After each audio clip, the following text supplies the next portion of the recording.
কয়েকদিন আগেই অস্ট্রেলিয়া গিয়েছিলেন নায়ক জায়েদ খান এবং নায়িকা নুসরাত ফারিয়া। সেখানে গিয়ে নুসরাত ফারিয়ার প্রেমে পড়েন নায়ক জায়েদ খান। এবার নুসরাত ফারিয়ার সঙ্গে প্রেম নিয়ে মুখ খুললেন এই নায়ক। তিনি বলেছেন, কিছুদিন পূর্বে অস্ট্রেলিয়া ও মেলবোর্ন মাতাতেই স্টেজ শোতে আমরা গিয়েছিলাম।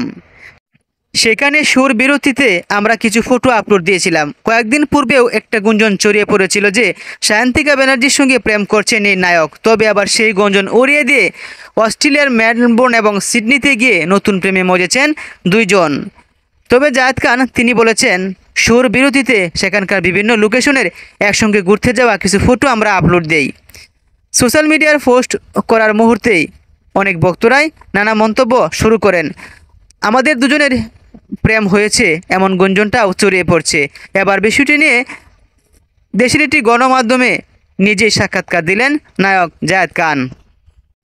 জায়েদ খানের সঙ্গে প্রেম নিয়ে তিনি বলেছেন, আমি ব্যাচেলর মানুষ, তাই যখন যে নায়িকার সঙ্গে ফেসবুকে পোস্ট দেই দর্শক মনে করে আমি প্রেমের সম্পর্কে জড়িয়েছি বা আমি প্রেম করছি। জায়েদ খান তিনি আরও বলেছেন, এমনও নিউজ প্রকাশিত হয়েছে যে আমি গোপনে বিয়ে করেছি। এর আগেও আমার সঙ্গে অনেক নায়িকার নামও জড়িয়েছেন ভক্তরা, অনেকের সাথে আমার বিয়েও দিয়েছেন। এ নিয়ে আমি আর কি বলবো।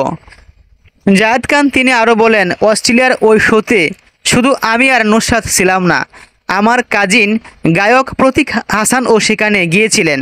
বিদেশের স্টেজ শোতে আমরা এই মুহূর্তে কোথায় আছি সবাইকে জানানোর জন্যই ওই পোস্ট করা। ছাতার নিচে আমার আর নুসরাতের ছবিটি তুলেছিল আমার চাচাতো ভাই গায়ক প্রতীক হাসান। এই ছবিটি নিয়েই সমালোচনার ঝড় সৃষ্টি হয় যে ভালোবাসা মানুষটিকে আগলে রাখলেন জায়েদ খান।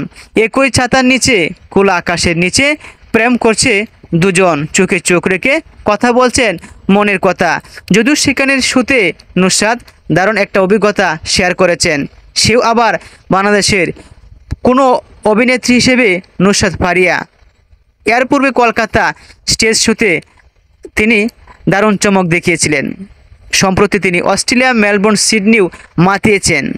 সর্বশেষ তথ্য হলো এটাই, নুসরাত ফারিয়ার সঙ্গে জায়েদ খানের প্রেমের গুঞ্জনটা সত্যি হলেও হতে পারে, কারণ কেউ এখনও বিয়ে করেননি। সিঙ্গেল জীবনে আছেন দুজন, কখন কাকে ভালো লাগে সেটা বলা যায় না, এমনটা বলেছেন জায়েদ খান। প্রেম কখনো বলে আসে না, অর্থাৎ ভালো লাগা থেকেই অনেক সময় প্রেম হয়ে যায়। বিষয়টা ভক্তরা তারা নজরে এনেছে, যেমন সাকিব খানও দেশের বাইরে গিয়ে প্রেম করে বিয়ে করেছেন, যেমন সাবেক দুই স্ত্রী শবনম বুবলি এবং অপু বিশ্বাসকে। এমন অনেকেই, যেমন গায়িকা সানিয়া সুলতানা লিজা, তিনিও নিউ ইয়র্কে একটি স্টেজ পারফরমেন্স করতে গিয়ে সেখানেও সবুজ খন্দকারের প্রেমে পড়েন এবং সবুজ খন্দকারের সঙ্গে তার বিয়ে হয়। এভাবে অনেক অভিনেতা অভিনেত্রীরাই কখনো সিনেমার শুটিংয়ে গিয়ে, আবার কখনো স্টেজ শুতে গিয়ে, আবার কখনো ট্যুরে গিয়েও প্রেমে পড়ে যান। তাই ভক্তদের ধারণাকে গুঞ্জন বলে মনে করছেন জায়েদ খান। ধন্যবাদ, দেখা হবে নতুন কোনো ভিডিওতে।